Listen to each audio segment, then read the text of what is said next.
Folks, welcome back to the iHealth channel, iHealth Radio, the Nutritious channel. The Fit and the Fab. We're talking health wellness today, big time, with my guest, who's a holistic nutritionist and a cancer coach, energy psychologist, Ayurveda, and yoga expert, and really helping people, cancer survivors, and cancer patients, to go through a healthy lifestyle and hopefully changing their lives to better and healthier and well. It is a lot of work, and certainly cancer is it's really a thing that is existing, that is, real. It is destructive, and everybody in this world probably have experienced it directly or indirectly through their friends, circle, family members, and so on and so forth. I have personally experienced it in my family, and it is a sadly, a fact of life, and there's a lot of environments and reasons why it's happening more than ever. And again, but I'm not the expert. Our expert will shed a light on all that with us and the different ways to treat or deal with it, from holistic approach and Ayurveda concept and so on and so forth. I think, if I'm not mistaken, my guest has experienced, cancer herself, and we'll talk more about that. So with me, without any further ado, I have Shruti Sethi. Shruti, welcome to the show. Thank you so much for having me. It's such a pleasure and an honor. Oh, the pleasure is mine. And really, it is a topic that, it's just phenomenal in terms of the damage that it's doing in this world. And it's probably one of the biggest causes of, illness or even that, and there's a variety of different types of cancer and stuff. And, you are in the wellness space, and you also run, what is it? Awaana Health is your, wellness center. So we'll talk about all the services and the work you do as well there. But before we get into that, let's talk about your story, how you got into this, and certainly, you have, a little bit more deeper understanding of this particular disease. Let's talk about all that. Yeah. How I came into this is, of course, a very personal journey. In 2016, I got diagnosed with cancer, Hodgkin's lymphoma, which is an immune system cancer. I really didn't know what the heck is immune system that time. 34 years age. I was so, it was just unbearable to uh, just see the reports. I was living absolutely, that was a denial phase for me because I just couldn't understand how a healthy person like me could get cancer. Doctors had no answer, of course. It's a multifactorial disease, I understand. But what there must be some cause for it. There must be some triggers which is causing all of the diseases.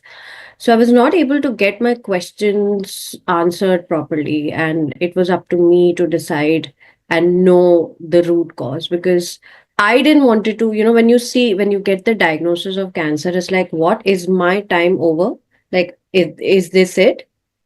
Or because we've seen in movies, we've seen people, the quality of life deteriorates, the family life gets disturbed. So, so much things going on with cancer. Though there are thousands of advancements, but the process is still the same. And it is very torturous for a person to go through these tests and going to the doctors. And I faced all of this and I was like, oh my God, like if I have to go through this, I need to do something so that at least my quality of life is maintained. And when I started researching on my own, I wish there were podcasts and there were more seminars like these that time, but I had to do my own research. I started talking to people, and I realized that number one reason for having cancer is lifestyle. Now, since I come from a vegetarian family and I thought I'm eating healthy and but I would not get any kind of diseases. But when I looked into it, I traced my steps back, and I always had gut issues. I had severe hormonal imbalance, PCOD, and I had asthma. I had wheezing all the time. So my body was inflamed. My body was clogged. My lymphatic system was clogged, and digestive issues were there. I had so much acne on my face. It was all the time red. Now it's pretty clear, but believe me, I told my mom I want to get a surgery done because I just was so embarrassed looking at myself. So, when you see when you okay, I was physically fit, but internally was I happy? Was I like I was also going through a divorce when I got diagnosed. So there was a lot happening in my life, and the doctors don't really ask you the relevant questions. Okay, are you stressed, or what is your diet like? I have never been to a doctor and asked they asking this question: what is your diet? What do you eat? So, number one thing is our inner environment. Inner environment can be your the nutrition, how are you peace with yourself, how happy you are, how are you in your life? Like, are you energetic? Are you feeling uh, are you lethargic? What is going on in your internal world? So, of course, I was craving for sugar. I always craved for sugar. And the fuel for cancer is the sugar and the glucose. And I was feeding myself desserts and, processed foods and thinking that it's okay, like once in a while, processed foods. But not knowing that sugar and no, I thought that I'll burn sugar when I go to the gym, but that's not the case. So you have to understand your lifestyle in from a very microscopic level. Okay, how am I sleeping? How am I pooping? How am I energy? How are my energy levels? Do I wake up fresh? Do I wake up positive? Or is there any something to look forward to during the day or in the night? How are my thoughts? So when I dissected my life, I was obviously in a very unhappy place.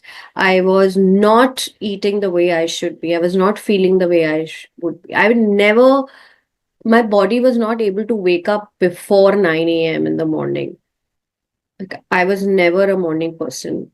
But when I started changing all this while I was because I didn't have too much information. I had to take chemo because I had three stage three cancer, and while I was taking chemo, I also changed my lifestyle, and I saw a massive difference. I went on a plant based diet, whole food plant based diet, and so no processed food, no sugar, no gluten, no dairy, and absolutely eating home cooked meals, eating more raw vegetables, juicing, etc.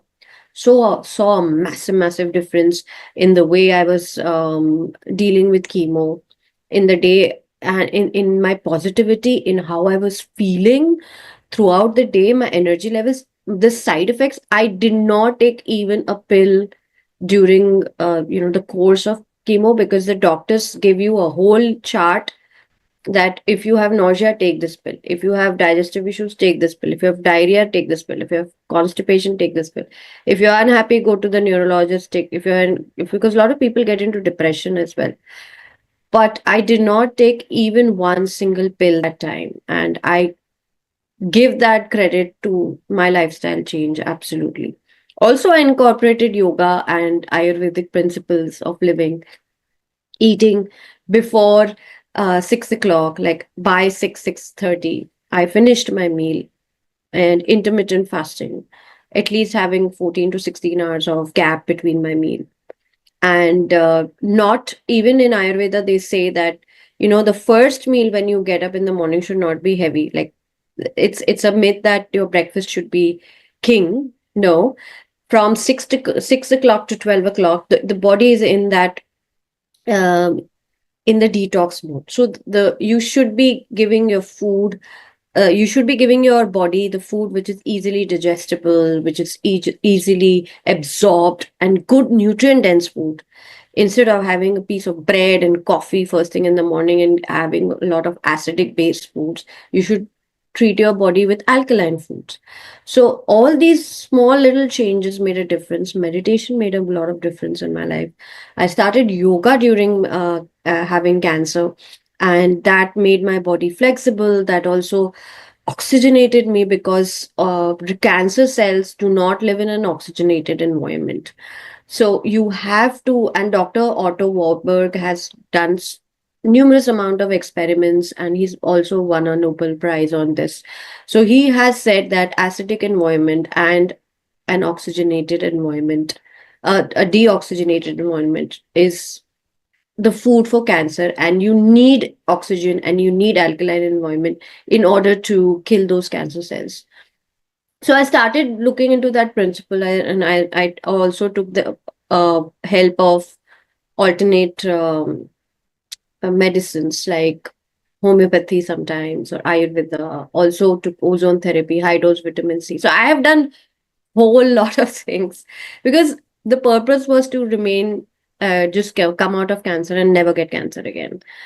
But it was not an easy journey, but I'm glad I did it because I know now what works and what doesn't work for a cancer patient, because it's also a lot of mental, um you have to push yourself. From a spiritual perspective, any disease comes from your, you know from the metaphysical aspect, from the mind. When you're unhappy, when you have trapped emotions, and when you have a lot of stress, it triggers your immune system. And there are now researches on it that your immune system is the greatest defense when it comes to cancer. And chemo and radiation kills your healthy cells and the NK cells. They do not build your immunity. That's a simple logic. So if you think that only chemo and radiation will help you, that's a big myth. It can help you, it can kill the tumor, it can kill the cancer cells. But what is going to build your immunity? It's the food, it's the mindfulness, it's the oxygenation, and it's the way you live your life, the purpose driven life.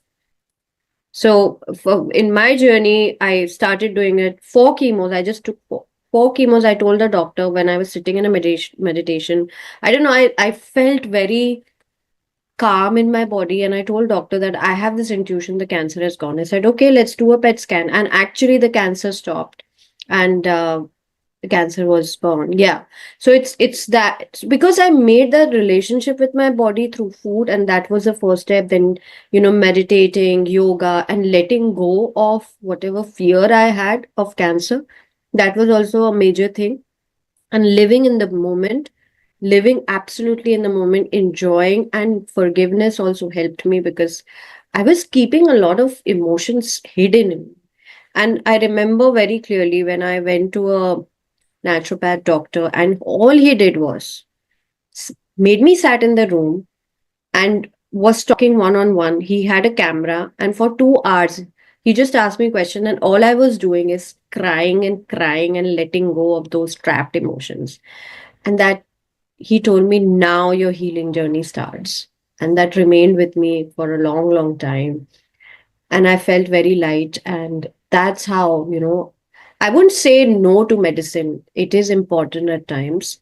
An integrative method, an integrative oncology for cancer patients is necessary, because again, I'm telling you, immune system will not, the chemo and radiation will not repair your immune system. So you have to look at alternative things and approaches.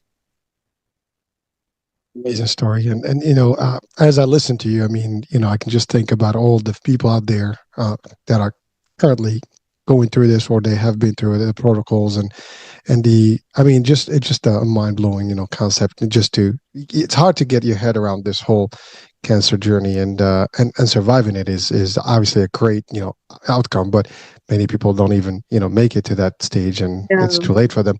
But you've touched on a lot of things, and it's amazing that the correlation or the link is so close between the mental and the physical. That's one. Two, the nutrition and what we get into our system, and our environment, and how it impacts our cells, period, and our, like literally just our vital, operating system, right?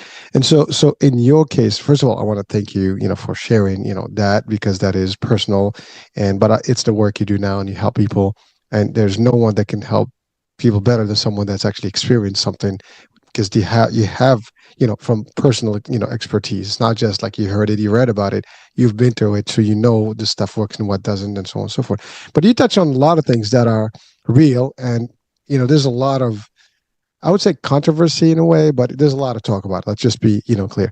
And the nutrition is the one of the biggest elements that is a lot of talk about right now. There's also, as you said, environments, and then you mentioned alkaline versus acidic. You mentioned oxygen versus not oxygen, and unfortunately, these are all things that we're doing wrong today in this world.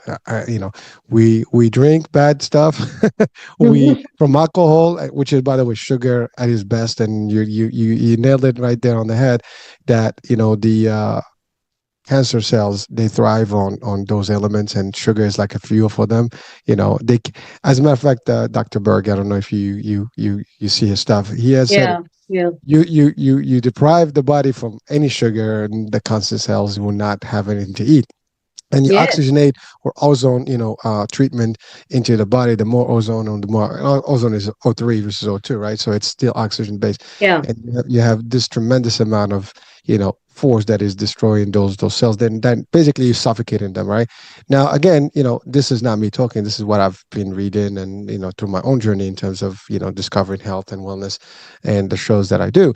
But certainly it is a mind blowing item. It is eye opener, to a lot of people. And you stated something in the initial, onset of the discussion, was the concept of autoimmune and the system, right?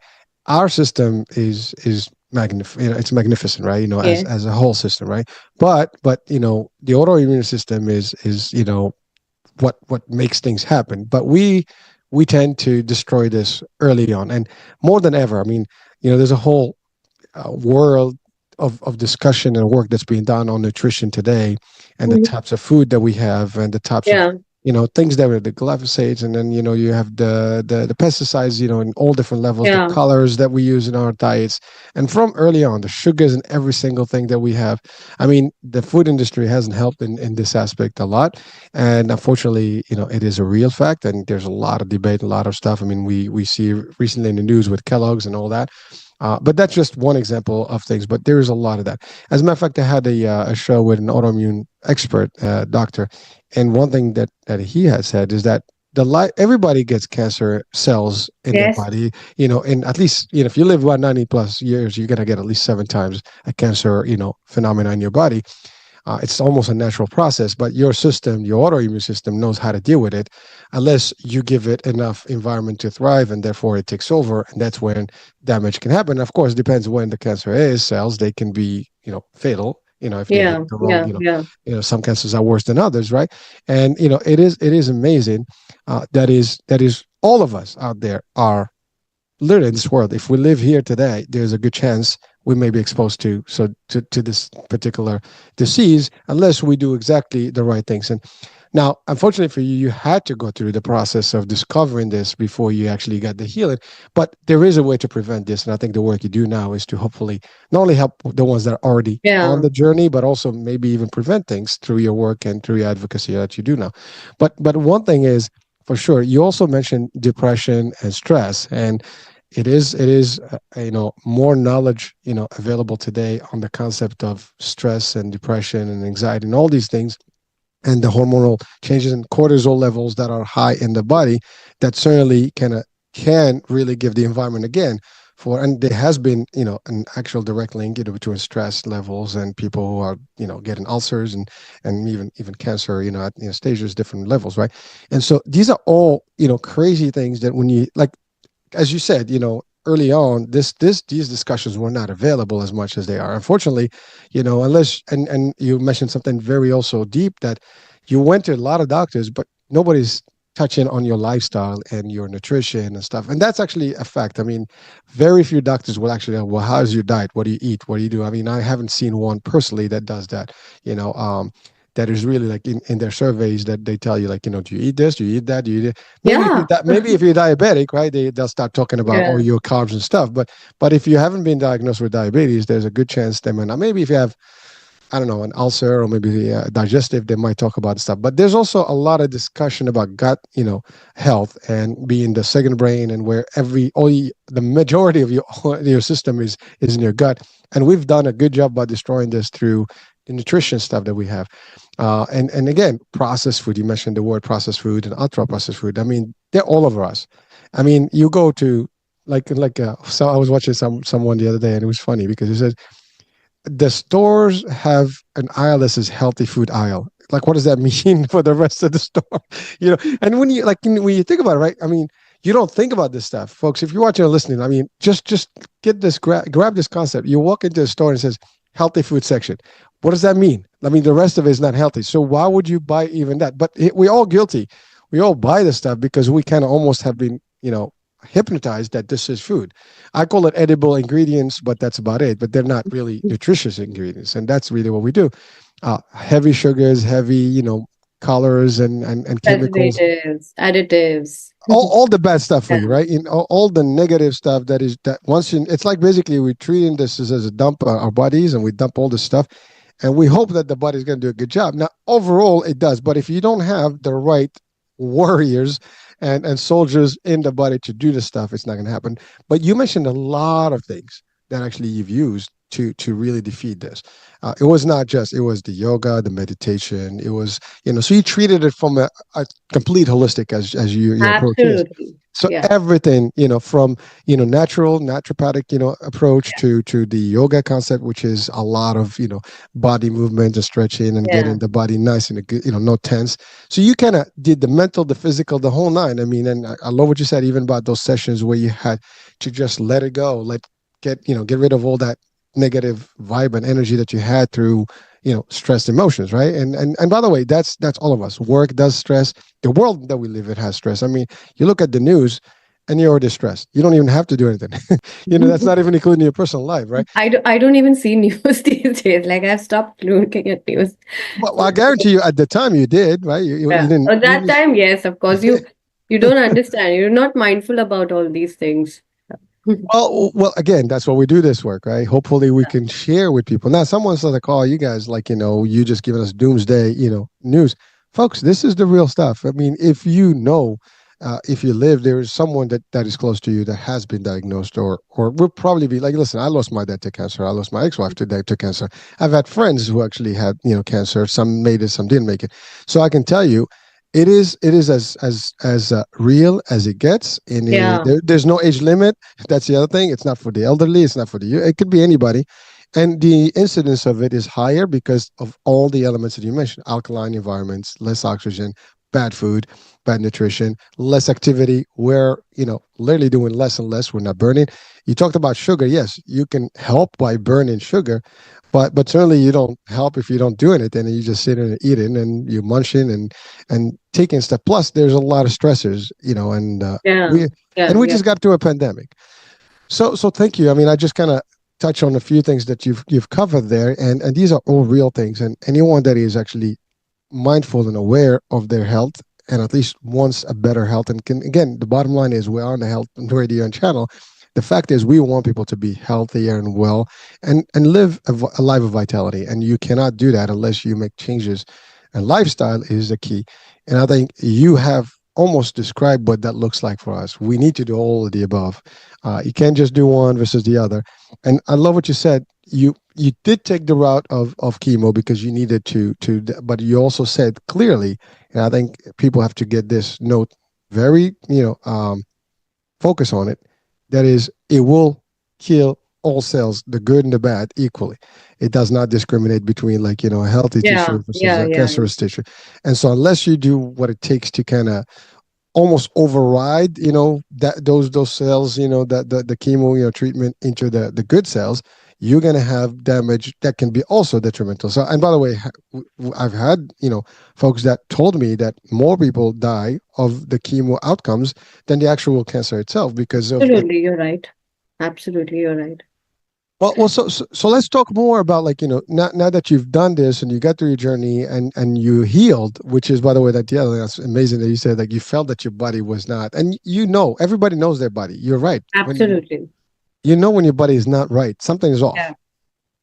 Yeah. And it's so important to, I'm saying, that's what I know. You just need to just give your in a day, just take a few deep breaths and really see which body part is in stress, or where are you in your body, like really where are you in your body, and make this relationship and love your body and love, we always see body from a very physical perspective. Oh, I have this fat arms, or I don't have a flat belly, or we just try and criticize our physical body, but really the internal health is what really matters more than your external, because that will show you if you're not losing weight, there must be something internally wrong. Like I always, like, a lot of people come to me for weight loss, and I have to look into the, see, if you are eating healthy, if you are living a good healthier, sustainable life, the weight loss is just a byproduct of it.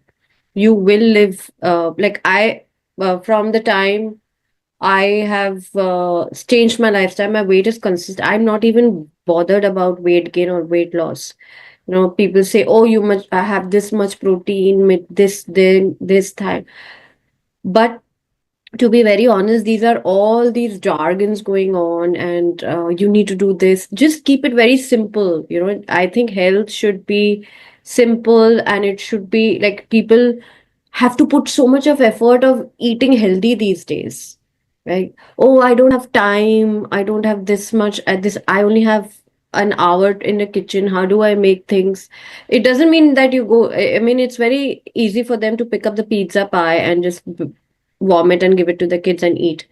But you are harming your health in that way.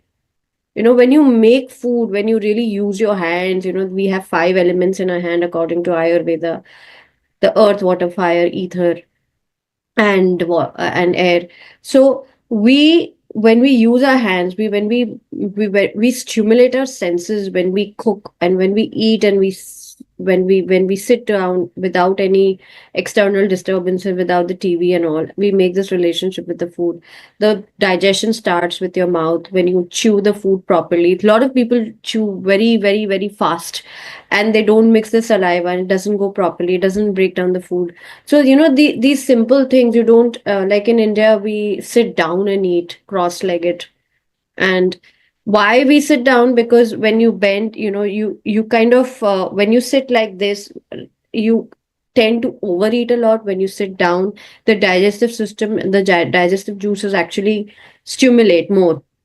And we never eat without, with our hands. And the TV was never there. Now, of course, the TV and the television, all the chatter, the cell phone has started coming in on the tables, but it was never there. And we were like, it was a community, you know, we were, and silent eating sometimes also helps when you're concentrating on your food. Most of the people, when I talk to these professionals, I always ask them, how are you eating your meal? Tell me, and how much time do you take? They only finish the entire meal in 5 minutes because they don't have time. So we're just overcomplicating our life. You know, the goal should, if your goal is living healthy, you will do possible things, all the possible things, and it will become like a lifestyle. For me, it doesn't take time to get up in the morning and get my lemon juice or like a water versus my coffee. People are so addicted to coffees in the morning here in United States, and not understanding that you're putting the first thing in your mouth is this acidic water. Though you want to wake up, but there are other things you could do. An apple is equivalent, and if you eat an apple, it just produces enough stimulation for your brain to wake up. So you, there are natural resources. You just have to be mindful of these things, that okay, you know, my, if my goal is to live healthy and a long life and disease free life, I will not compromise on XYZ things. I will not compromise on this. And that's how I started. I'm cancer free since 7 years. I refused radiation. I actually want to tell the audience, because when I went to the doctors and they told me, now you have to take radiation. I said, why? My med says it's 99% resolution. Why should I take radiation? So it's just a protocol. I said, okay, will you guarantee that if I take radiation, I will never get cancer again? And they said, no, there's no guarantees in the treatment. So I said, if there's no guarantee in the treatment, let me go the natural way. Let me just heal myself, because there's too much chemo. Even small doses of chemo really rupture your body. So I said, okay, I'm going to take a break. And if something happens, I'm going to come back to you. I will do my tests. I will do my blood test and all whatever scans you tell me to do. But I'm not taking radiation. So they said, you're doing a mistake and all that. Well, they started to, of course, make me fearful, but I was very confident that I'm going to get okay. And so I was a little too daring. I would say, not people are. But I question, and I really made this choice that whatever it is my responsibility. My health is in my own hands first. So Then I started detoxing. Detoxing, I already also want to touch a very important point for cancer patients who are going with the treatments.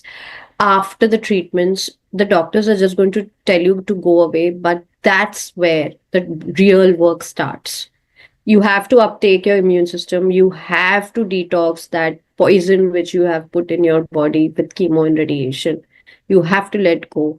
Plus, you have to build your immune system. You have to get that micros and macros back in your gut and in your body. So building your gut is extremely important. So, and hormones get, when you do chemo, especially with women, their menses stop. They don't have menstruation, and so did my menstruation stop. And the doctor were like, we don't know whether it'll come back or not. If you're lucky, it will. But in 6 months times, I got my menstruation back because I was very determined. I did all the things, detoxed my entire body for 3 months. I was on a very strict diet, and I was very, very disciplined. I led a very disciplined life for 1, 2 years after the treatments. And that's how I got better and got confident. And I really want to press this point on detoxing. It's very important because environment toxins, you can't control the environment, but you can control your inner environment, your body, and you need to make it strong because now, you know uh, if you see, if you get the statistics, 1700 people die of cancer in United States daily, every day. Can you imagine the figure? And second most reason of death is cancer. First is heart diseases, second is cancer. But it is shocking, and more people, younger people, are getting diagnosed with cancers because the environment, and also what the nutrition their mother and father, and in the conceive, when what the mother is taking, it's the actually that nutrition starts from there onwards for the child. So we have to be mindful if you really want to live a healthy life these days. And it's not like a rocket science. You just have to do simple things and make sure that you're detoxing your body. So these few things I would say, stress upon the detox part a lot, because I in my practice I've seen cancer patients, fourth stage cancer patient, who were not even given enough time. Now they're living a very thriving life, and their doctors are also surprised how they are doing. And they, it's important. I feel chemo and radiation is not the answer, really. If people are only going to the doctors and listening to them, they are just living in a bubble, or they are too lazy to look outside their window and see what's going on. Well, thank you. And you touch it on the holistic world, right? And the real resilience of humans, and really doing the work yourself. Because you're right. I mean, the standard, that we know is that you go to a doctor, you get a diagnosis, and the practical stuff is that you got to start chemo. That's the only way out, or radiation therapy, both which can be very, very, difficult and tasking on the body, and ultimately can have more damage than stuff. Now, someone can say, well, no, they do destroy, but again, they destroy everything. So, you and your body, if your body's already weak enough, there's a good chance you're not going to make it. And I know, again, I mentioned my ex-wife, and she died because the chemo was just too much, and she couldn't, her body could not take it, right? So ultimately, that was it. So I can relate to this, directly, and How it's old was she? I feel she was very young. she was, yeah, 40. Oh So my God. yeah, so it's not, it's very young age to go, but it is what it is, right? But uh, but this is why this is important. Like, people don't have to go through this. They don't have to suffer. And for those even that make it through, the journey is brutal, and there's so much, downtime. There's so much, hurt and Yeah. pain that they have to go through, which they shouldn't. Now, again, there's two phases here. I mean, there's two things. There's starting fresh from start, since day one, and do it right. So for those people that are early on in their lives, and maybe they have a shot of never even building a good immune system from the scratch, and their kids can have all that stuff, their lifestyles are already advanced in a healthier environment, But that's like I would say the smaller percentage because the way it is, our culture now has become what it is today, and it's very difficult. As you said, all our lifestyle is almost the other way around, which means we eat fast, we do stuff wrong, we are not taking the time to even munch and chew our stuff because really that's what it is.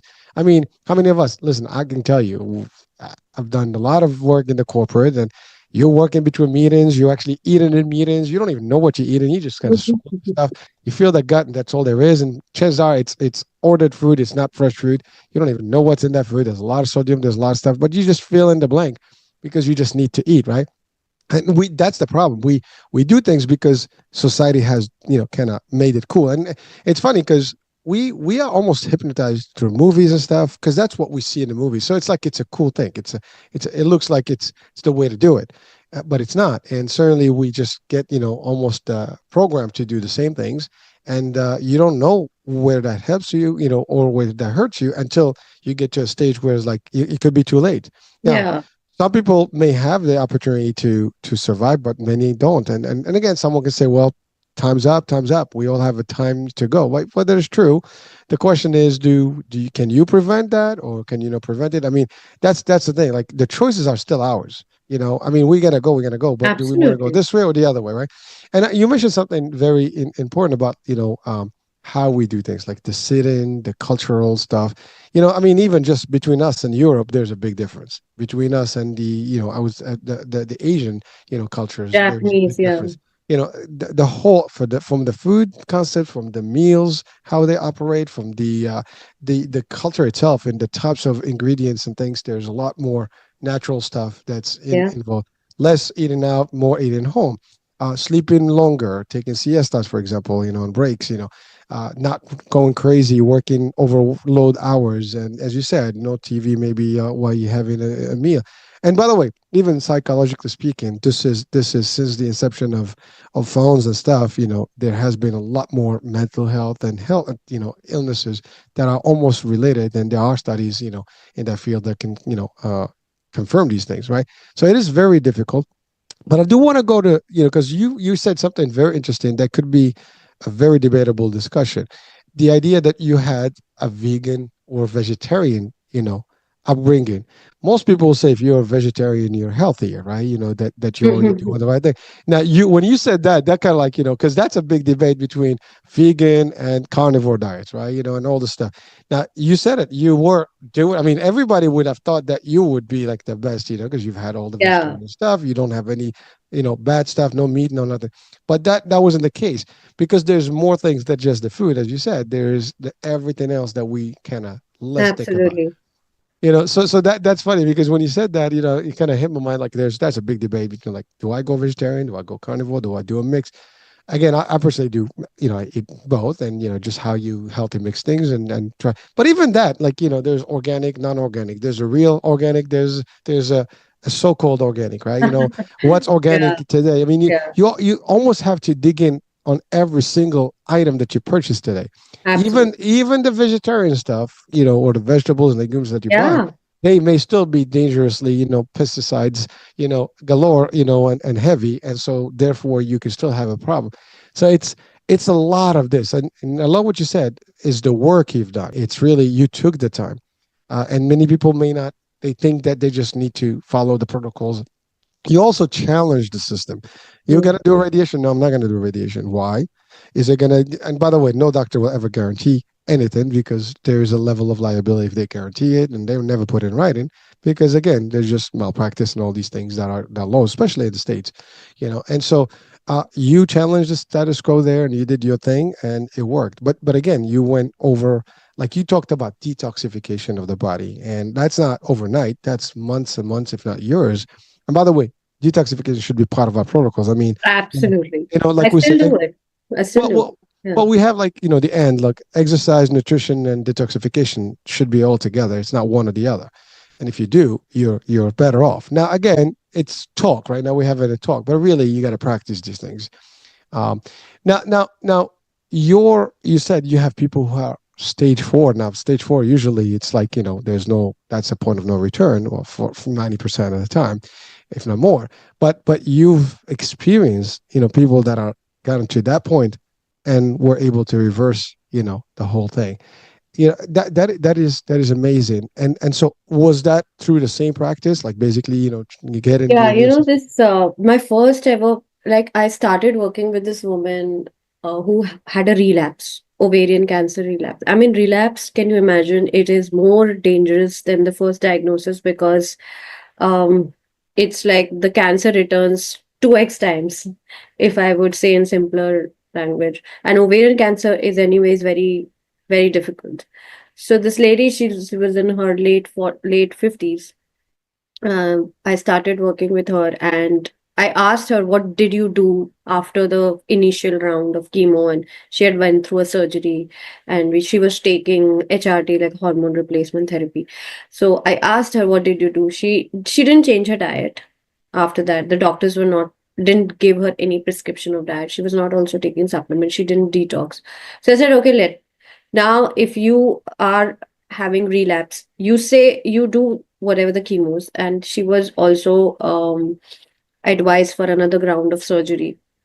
So I said, okay, give me some time. Let's start working on your diet and your mental health. And I it was COVID time, and I started working with her on her mental levels, plus supplementation, plus doing breath work, and really told her to do pranayams, the yogic breathing practices at least twice a day to oxygenate herself and stuff.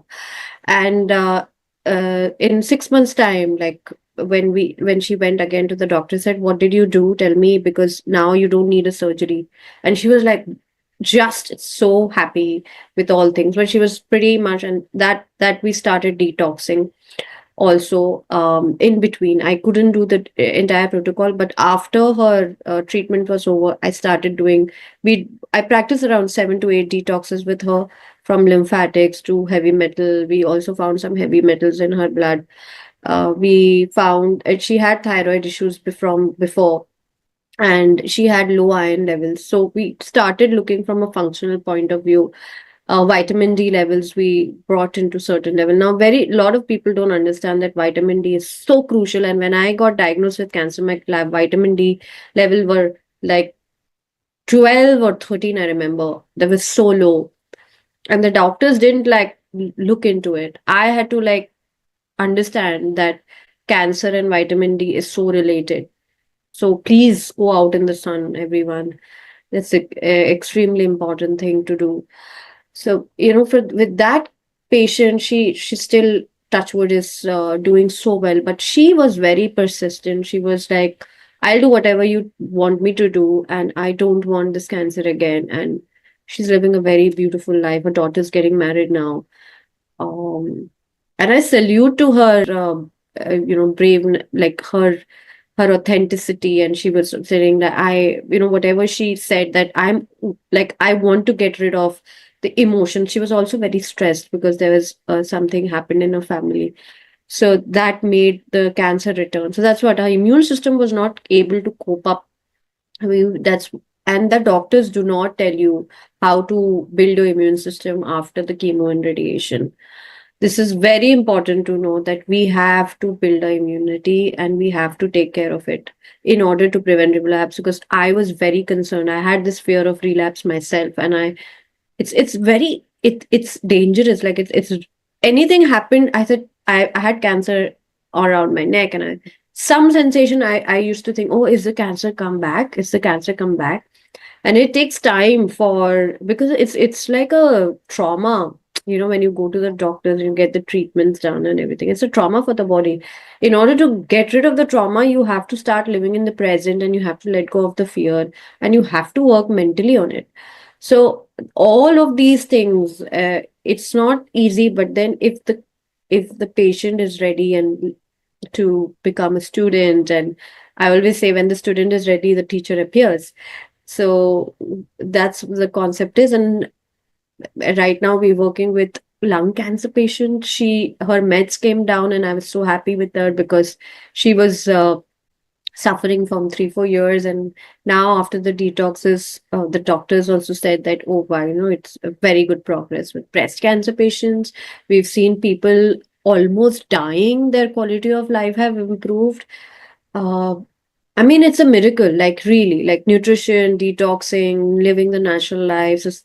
It's just a miracle. You will get results. The only thing is you have to have faith.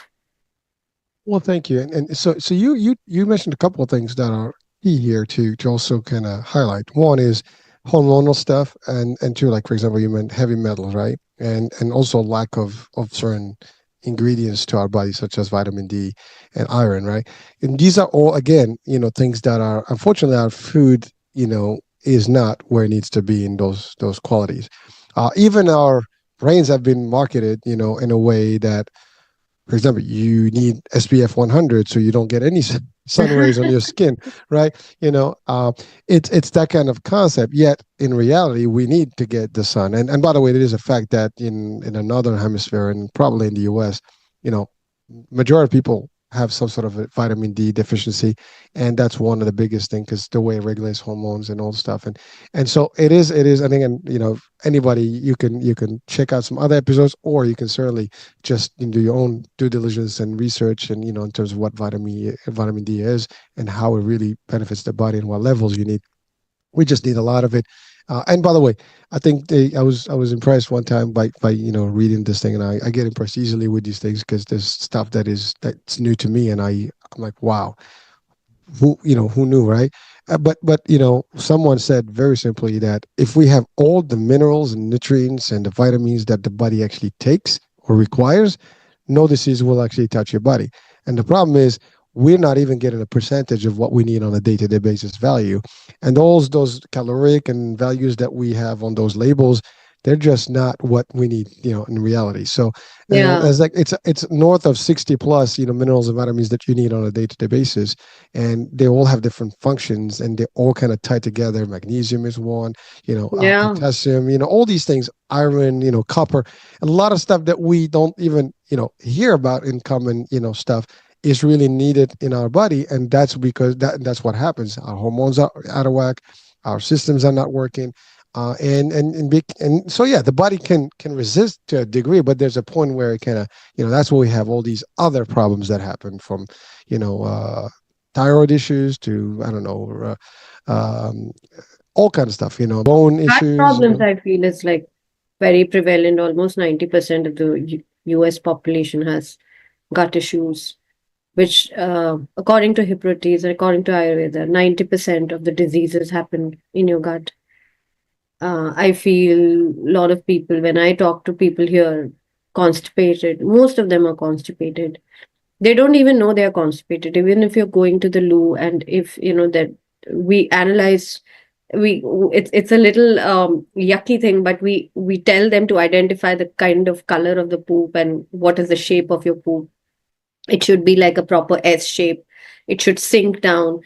All of these things really matter on a daily basis. You should look into them in your uh, Well, yeah, there's not no shame. I mean, thank you for because you're right. Like, these are signs, right? I mean, we're looking right. for Yeah, signs. Uh, yeah, but it takes knowledge, right? I mean, as you said, if exactly. no one talks about them, no one will know about them, right? They'll be Exactly. like, because Yeah, you're like, who the hell wants to do that, right? But it's a dirty job, but somebody needs to do it, and yeah. I think we all need to do it. Yeah, no, because I've suffered. I was constipated. I didn't know. I was dehydrated. I didn't know. First thing in the morning, I used to drink tea, which was like being away from like the before cancer. My morning started with the tea, and I was like, it used to give me so much satisfaction, not knowing that I'm harming my gut. Um, and so all of these things I've learned the hard way, and it shouldn't be the hard way. It should be just. I'm glad we are talking about it, and I hope people get some knowledge and start taking at least two changes, three changes. Because it's a very difference. I almost consult people around the world. Like I have clients here, and I do one-on-one here in New York. I see almost everyone having gut issues. Almost everyone. And if you repair the gut, you start like I'm working with a couple right now. They don't sleep at all. Like they only hardly get 3 or 4 hours of sleep. The husband is diabetic. The woman has weight issues and stuff.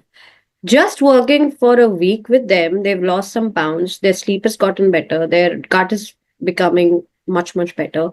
So I'm saying, you need to do the work, and it's just a few days of work which you have to be consistent on, and you'll see the results. It's amazing how our body starts healing and repairing, it provided you do the right things. Well, again, you touch on sleep, for example. That's a big one, right? And Yeah. again, we have been almost conditioned and like, oh, I mean, mostly we hear you need 7 to 8 hours, but the question, do you really get 7 to 8 hours, and whether you do the right thing before you go to sleep? And most of us sleep with their phones in their hands and with the Yeah, TV on. So you got all absolutely. that Blu-ray business coming in, and you're just way, all your system is like fired up. You're not going to go to sleep right away, so you miss those things. And there's also discussions about, you touched on something earlier about getting in touch with earth, and with the senses. I mean, earthing is another thing. Being up in some early hours versus 9 o'clock in the morning. By the way, it is the hardest thing to do, to wake up at 4 or 5 o'clock in the morning. Yeah, But it is, when you do, it's like the better life is ahead of you. You're energized better than most, right? And but these are things, as you said, it takes practice, it takes guidance. Many of yeah, us have yeah, been conditioned otherwise, right? yeah, So, and then even you work, like you got to work at 9, so you get up, whatever, 7, 8, and then you just go to work because you want to get enough sleep, and then yeah, come in. You probably work late and watch TV until a later hour, and a lot of us have that same routine. And you add things one on top of the other. I love what you said. Everybody's in this world is kind. I mean, technically, if we eat, we're supposed to go.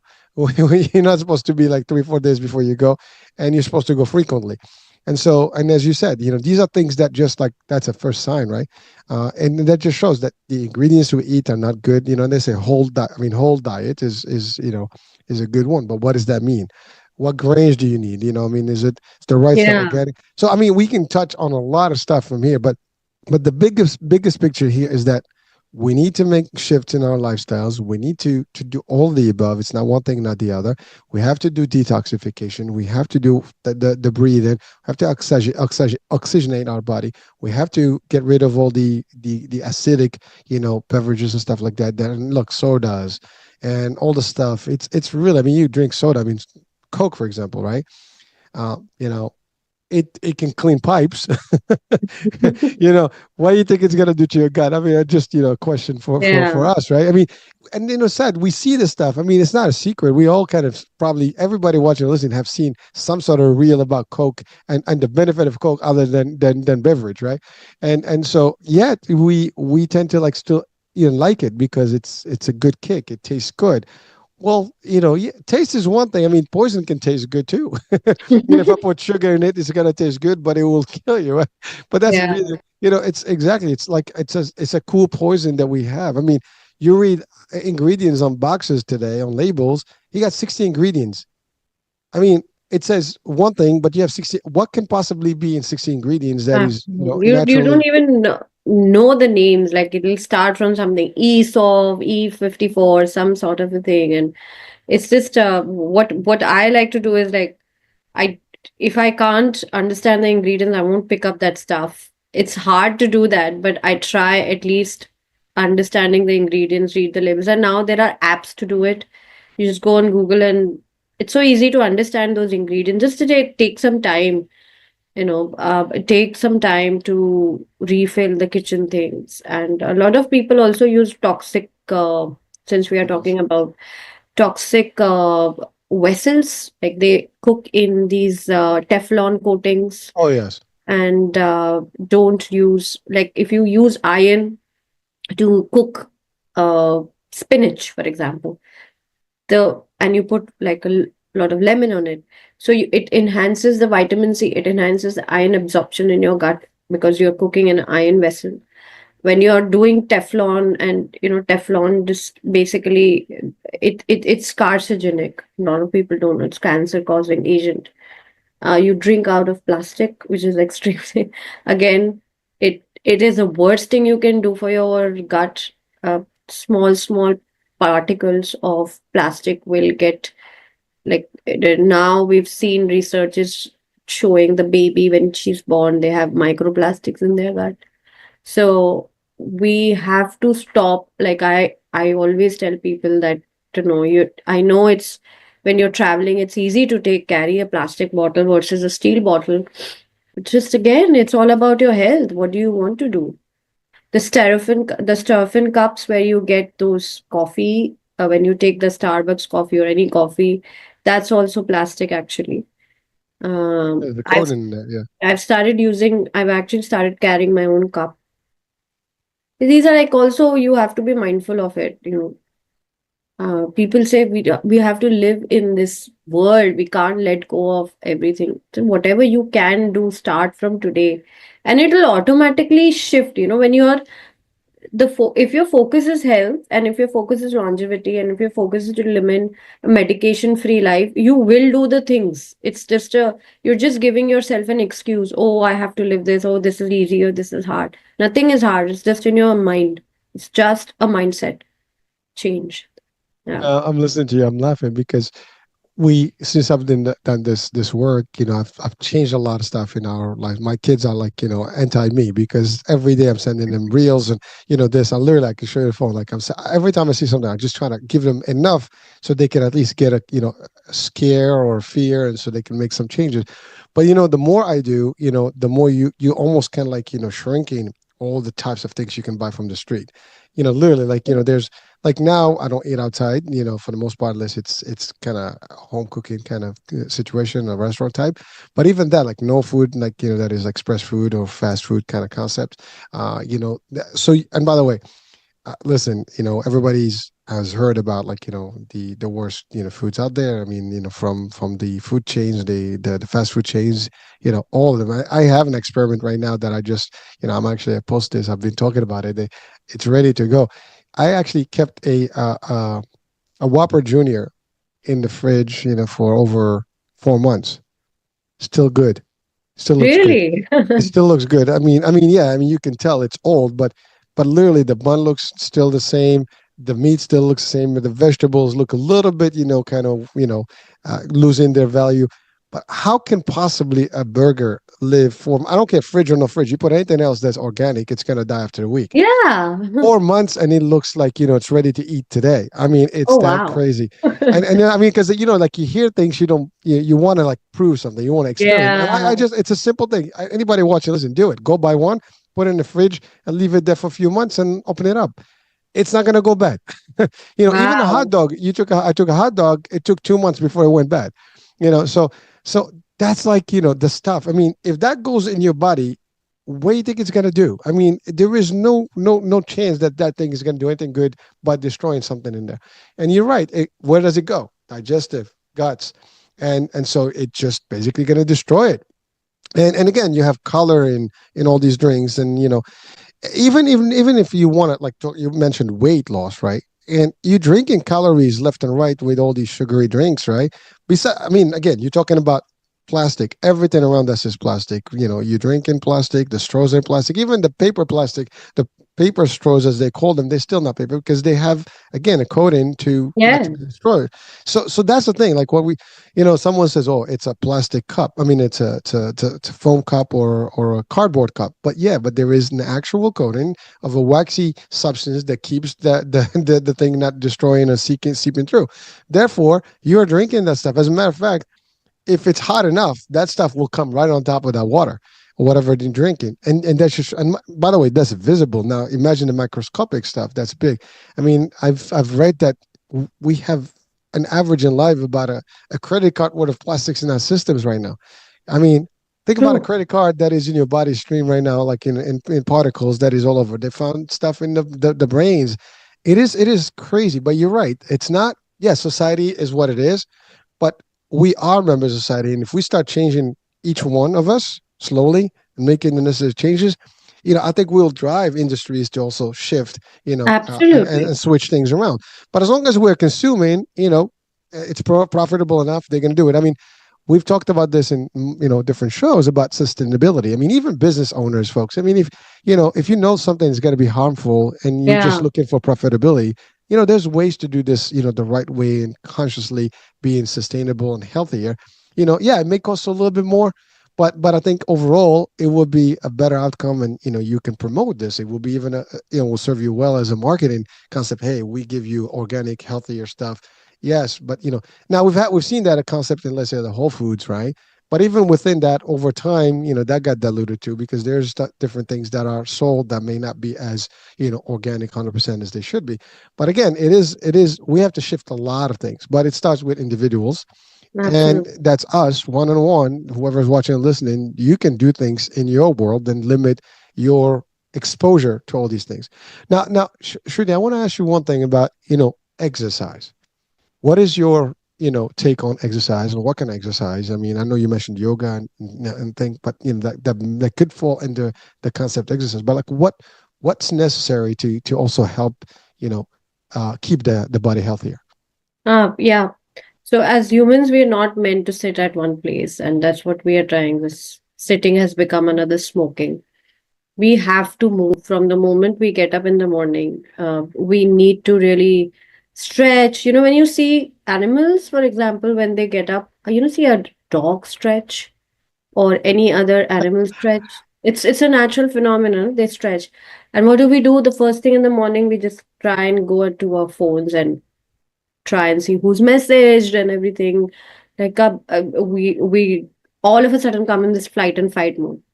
What exercise does, of course, is another when you move, when you really use your muscles, it also starts to break down. And I feel when you exercise, you also absorb the nutrients well, because when you sweat, you're detoxing again. And importantly for cancer patient is that there's a lot of lactic acid buildup when you get up in the morning. All your joints will have lactic acid, so you need to dismantle that. And yoga will really help in that. Yoga will also, it's basically yoga. It's called yog, actually, not yoga. Yoga is a Western term. So yog is a connection of your mind, body, and spirit or soul. And it's just not asanas, it's just doing certain poses. But when you perform those asanas and exercises with a mindful, like the breathing, it enhances your lungs, it increases the capacity of your lungs. Plus when you're stretching and twisting, it also, when you're stretching and you're doing some twists, it twists your intestines, it detoxes the toxic materials.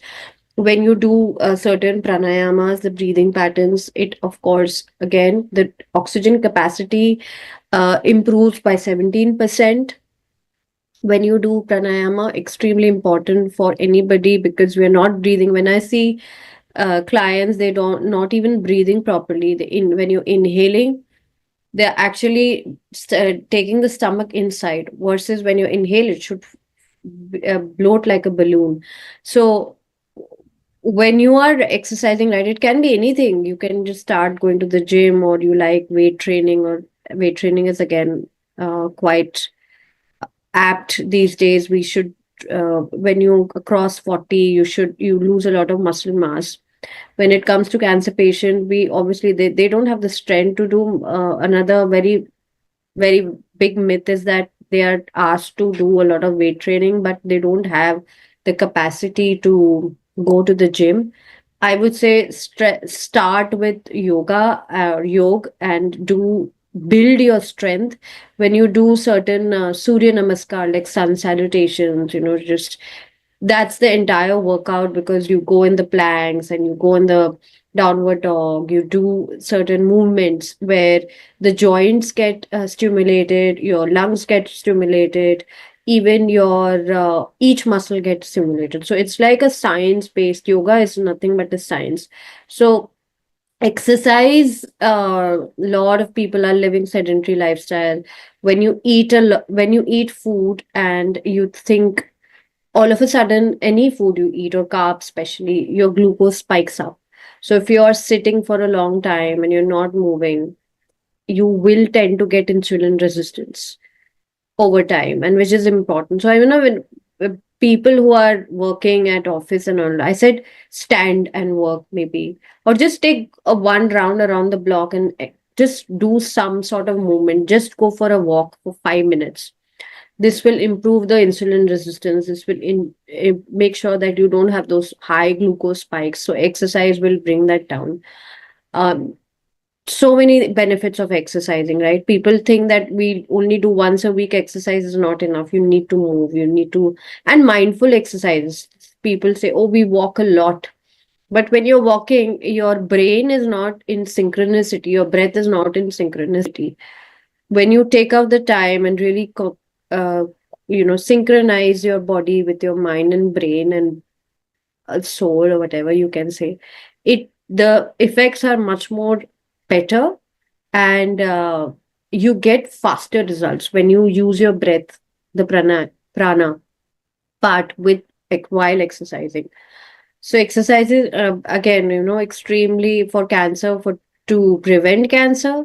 I think it should be one of the one should look for it. Like one should do any movements at least 20 minutes, 25 minutes in a day. Can Pilates, can be weight training, can be yoga, anything which you how you like it. Well, thank you. So I love it because you've touched on also. It's any type of movement and exercise. Just don't sit, and expect things to be better, right? You got to have movement. Actually, I love what you said about animals. I have cats, and the first thing they do every time they get up, they just stretch the front and the back and they walk. And you know what? It should be, I mean, I've been in the martial arts space, and that's the first thing we do. We kind of warm up and stretch, up front before we even get into the real stuff, right? You got to do that part of your, initial, body conditioning, right? And you mentioned something quickly, earlier about intermittent fasting and just, giving your body time to just kind of get rid of all the bad stuff and basically detoxification. And there's a lot of ways to do intermittent, but you're right. I mean, you can do it if you and your food day intake early on, and you wait until the next morning later on. Then you have enough hours where the body and the liver get to work without too much Yeah. pressure and get a good outcome for the body, and so it's ready to accept the next a group. Hopefully it's healthier, organic, and less problematic, but at least it's solid, so now we can start from scratch, and it's not like it's already overwhelmed and it's working double gear and it's not going to do it. It's like a one of those automatic transmission that is slipping, right? We want it to be fully functional. Yeah, and it's important. See, if I would say this is a thumb rule. If you're in your 30s, have 3 hours gap between your sleep and your meal. If you're in your 40s, you should have 4 hours gap between your meal and your sleep, so that the body is prepared. And when you sleep, the focus is only on sleep, right? Not on the digestive process, because digestion takes a lot of energy. 70-80% of the entire energy goes in a digestion. So you want to basically keep that distance between the sleep and the food, so that you sleep better. I've seen a lot of improvements in the sleep when they have this gap. Some people will argue, oh, I feel a lot of hungry when I start these intermittent fasting, or when I have a lot of gaps. So just start small, space it up, like slowly and slowly. Don't do all of a sudden. It takes time for the body to shift in certain aspects, but it has its benefits for sure from Ayurvedic perspective. My grandmom, she's in her 80s, and she always has practiced um, eating before sunset, and she is absolutely healthy, and she's like, she has no diseases, touch wood. So I always take inspiration from her lifestyle, such a simple lifestyle, always eating before sunset, not drinking a lot of water after sunset. That's also important, because if you are if you drink a lot of water and you have to go to the loo at night, that disturbs your sleep as well. So do not, and you don't hydrate the most when you are at night. Most, the drinking, if you're drinking water, first of all, don't over drink, because we tend to, some people like, oh, we need to drink a lot of water, we need to drink a lot of water, but sometimes over hydration is also a problem. And if you are working a lot, say exercising, I would say take a pinch of salt, put it in your water, and you need electrolytes. So you should also have some sort of salt. A lot of people in US are iodine deficient. Most of the people are iodine deficient. So keep that electrolytes level also optimal. It's also important. Again, we can spend a whole hour on just hydration and stuff, but you're right. These are all important factors. Yeah. And by the way, you're right. If you prepare yourself to some sort of level of fasting, even your stomach eventually gets accustomed to it, and it's not going to require a lot of food because it's kind of like now shrunk a Yeah. little bit, like Yeah. everything else, right? So it's a work in progress, folks. Nothing that we're talking about is something you have to do overnight, because if you did it, you won't be able to do it. It's just not going to be too much resistance, and your body's going to scream.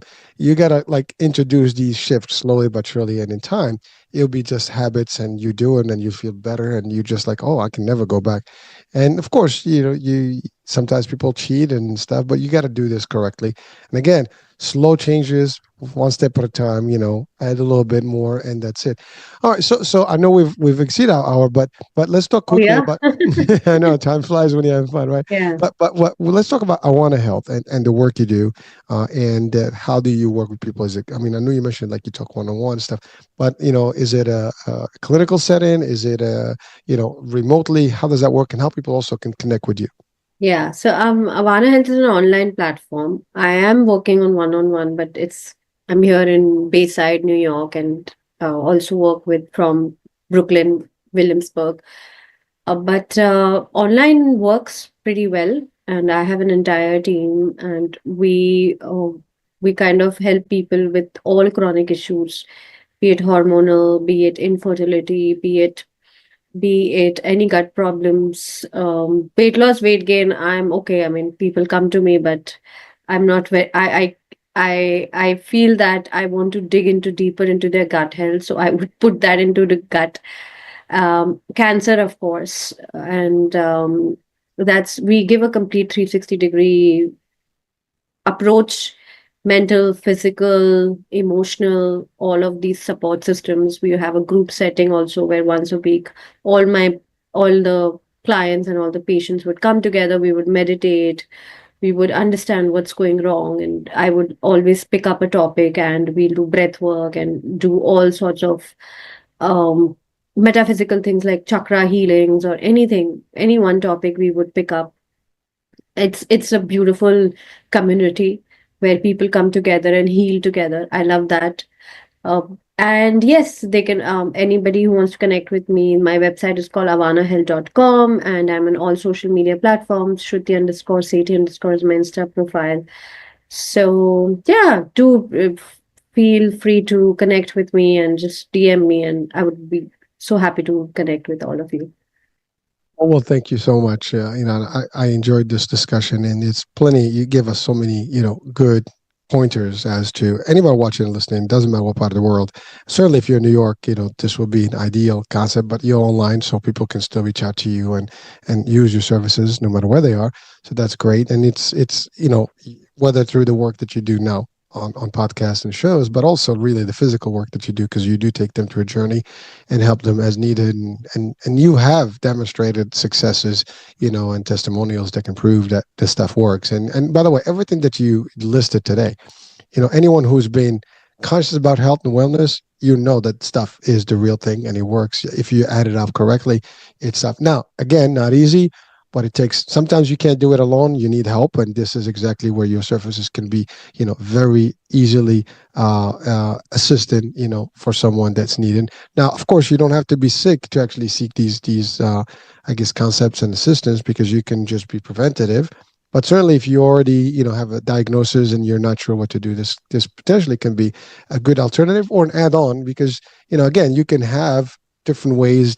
Ultimately, you want to maximize the opportunity if you feel that you have an illness that is very dangerous, or can lead to very detrimental outcomes. So this can be an add-on value as well. So again, whatever it is, the decision's going to remain yours, folks. As you know, this is just not an opportunity to know what's available and what services and resources, and taking it from someone who's been there, done that, and I guess successfully being able to not only help themselves but help others over the years. So it's just a great opportunity. So Shruti, anything you want to leave our audiences with before we part today and close our show? I think you've summed it very beautifully. Don't wait for any drastic things to happen to change.